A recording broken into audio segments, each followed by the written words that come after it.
In 1990, one of the most horrific children's movies hit theaters, The Witches. If you haven't seen it, Amazon allows you to stream the movie for free if you have Prime. But I'm not going to explain a lot in the movie, so if you haven't seen it, you probably need to see it before continuing with this video. Even though there are tons of plot holes and no one in the movie seems to have peripheral vision, most of the effects, courtesy of the Jim Henson Company, are still top-notch by today's standards.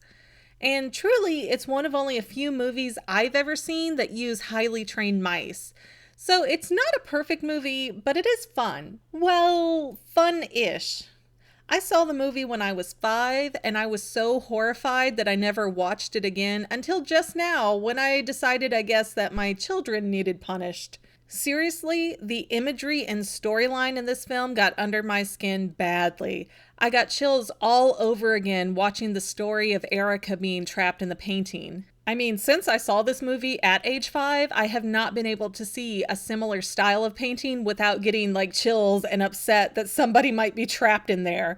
And yes, this has caused me anxiety even throughout my adult years. Now, even though there are some huge plot holes, like the logic behind the hotel staff watching their patrons turn into mice, then killing them anyways, there are a few questions that really still burn at me. Why did the film repeatedly imply that Grandma knew the High Witch? Was that the untold story related to Grandma's missing finger? Why does a witch track down Luke and turn him back into a boy? And do the witches actually commit murder, or do they just commit mischief that leads others to commit murder? Working backwards, let's tackle the murder question first. Even though there is tons of folklore and common knowledge about witches in general, to make sense of the film, The Witches, we have to study the information that the movie gives us. Now, most of this information does not apply to our current popular culture thought on witches. Thanks, Hermione Granger, for twilighting it up. But a few things we're told is that witches in this world look very ordinary. However, they wear wigs, face masks, and gloves to hide their visual deformities. They also have squared feet with no toes, so they can't wear stylish shoes. And for some reason, this was a really big deal to Grandma. I mean, looking at her, she doesn't seem to be some high and mighty fashion diva, but, she's definitely judging these witches for their ugly shoes like she's some kind of expert. Maybe they're just comfortable, Grandma. Have you ever thought of that? We're also told that the witches have purple in their eyes, and that a dirty child can hide more easily from a witch's nose. Now, as Grandma explains, a dirty child will smell like dirt as a witch goes by, so she only smells the dirt. But a clean child will, for some reason, smell like fresh dog dew.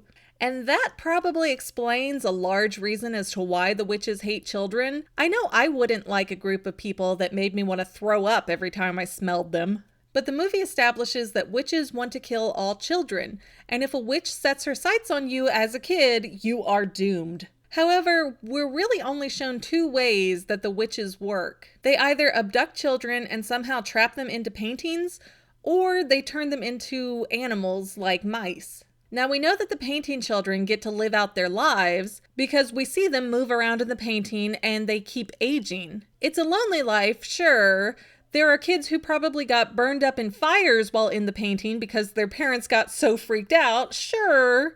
And we're not certain if the painting children can see out into the real world, but this is really more of an act of cruelty over murder. Now, with the whole plot to change kids into mice, the witches don't even intend to kill the children after they've turned because the potion takes 2 hours to take effect. So I guess they're hoping that horrified housewives are going to kill their own kids when they see they've changed into mice.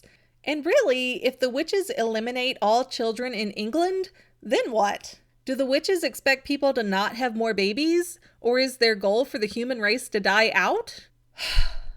I hate when theories just open the door to more questions, but alas, I cannot find a reasonable train of thought to justify what the witches are ultimately trying to accomplish. On the side of murder, though, I think the witches are giving themselves too much credit. Their elaborate plans show that the witches are in this for the long haul, but their execution is Doofenshmirtzian at best.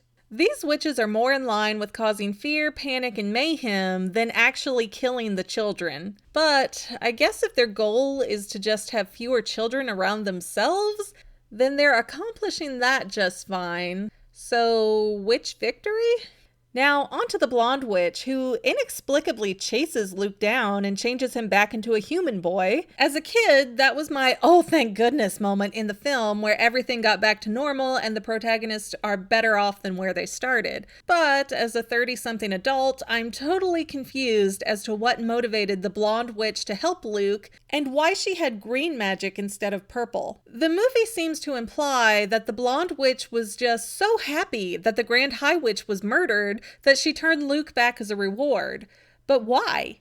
We're told that every country has witches, so it's not like she's the only one left. And wouldn't killing off all of those witches make Luke and his grandma a huge target for retaliation? I mean, we have no reason to believe that the witches can't travel across country borders, so if I were grandma, I would be doomsday prepping for a day of reckoning. But looking at this, it makes me believe that there are two scenarios possible with the blonde witch. One, she may have turned Luke back into a human so that he felt safe and would think the matter was over. And this way, Luke and his grandma would be ill-prepared when a retaliation of French or Norwegian or whatever witches swarm them in the future. Or scenario two, we look at Grandma's own words. Towards the end of the film, she tells Luke that they could look for a good witch to turn him back. So there are good witches too? And Grandma knows that they're out there? For real? Even though she spent the entire movie making generalized, derogatory comments towards their entire race? Wow, Grandma, way to be racist against witches. But hearing that made me think back to when the witches first entered the hotel and we see the Grand High Witch messing with a kid in a painting. The kid makes a noise, so we're led to believe that that is a child trapped in there. Then the blonde witch also comes up to the painting, and the next thing we know, the little boy in the painting is vanished. And the assumption is kind of that he was killed, but what if the blonde witch actually just released him and set him free? I mean, I keep watching the scene and I see no way to tell if it was a good action or a bad action on her part. So, with Grandma being our resident expert in the movie, I'm inclined to believe that the blonde witch was actually one of these good witches, and that would explain why her magic powers are shown as green and not purple like everyone else's. Now, the blonde witch may have been enslaved by the Grand High Witch, or she may have been a sheep in wolf's clothing trying to spy on the Grand High Witch. Either way, due to the blonde witch's closeness with the Grand High Witch, I would guesstimate that our blonde friend is so giddy at the genocide of her people because she is the next in line for the title of HWIC, Head Witch in Charge. And suddenly it would make a lot of sense as to why she would want to track down Luke and turn him back into a human. Now, the last nut to crack is why Grandma is missing her finger and why she recognizes the Grand High Witch. Grandma does say that she's traveled the world looking for witches. She said that she's specifically been looking for the Grand High Witch, but since she never found that witch, Grandma suspects that that position is just a rumor. Also notice how little of a reaction Grandma gives Luke when he shows up as a mouse. She's like, oh, okay, you're a mouse now. It's all good. We'll go with it. And even though Grandma has seen some serious crapola in her day, I still have to question the grandparent who isn't even a little taken aback by seeing her grandson as a rodent. So my guess is that Grandma has been there and done that herself. And maybe Grandma wasn't a mouse, but I'm betting that she was turned into something that ended up losing a finger or toe, and that's why Grandma is missing her finger. The movie tells us that the witch's magic can affect adults, but they also say that the witches are not particularly interested in adults. So, since we see Grandma as a young girl in Norway, we have to assume that she was older when this event happened to her. So why would any witch attack a young adult version of Grandma? I theorize that in a pursuit of seeking vengeance for her friend Erica, the girl who was trapped in the painting, and to get revenge for other kids in her village, Grandma became a professional witch hunter. And after killing many witches, she was inevitably caught and turned into an animal. But then, for whatever reason, the witch responsible for changing Grandma did not kill her, and she escaped as an animal and managed to turn herself back into a human somehow.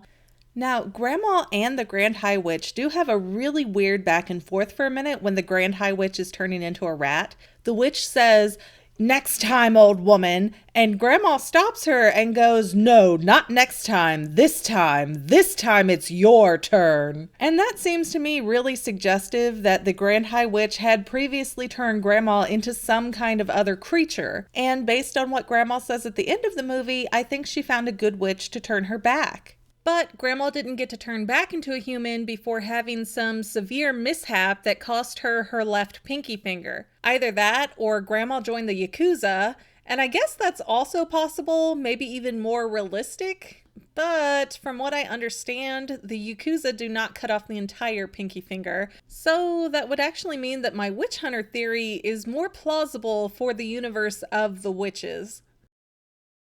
Thanks for watching this video, and if you liked it, I hope you'll like, subscribe, and check out what other videos are on my channel. Please definitely subscribe though, so that way you'll be notified when I make new videos. And if you really want to help me out, please share this video with people that you think would enjoy watching it. Thanks again!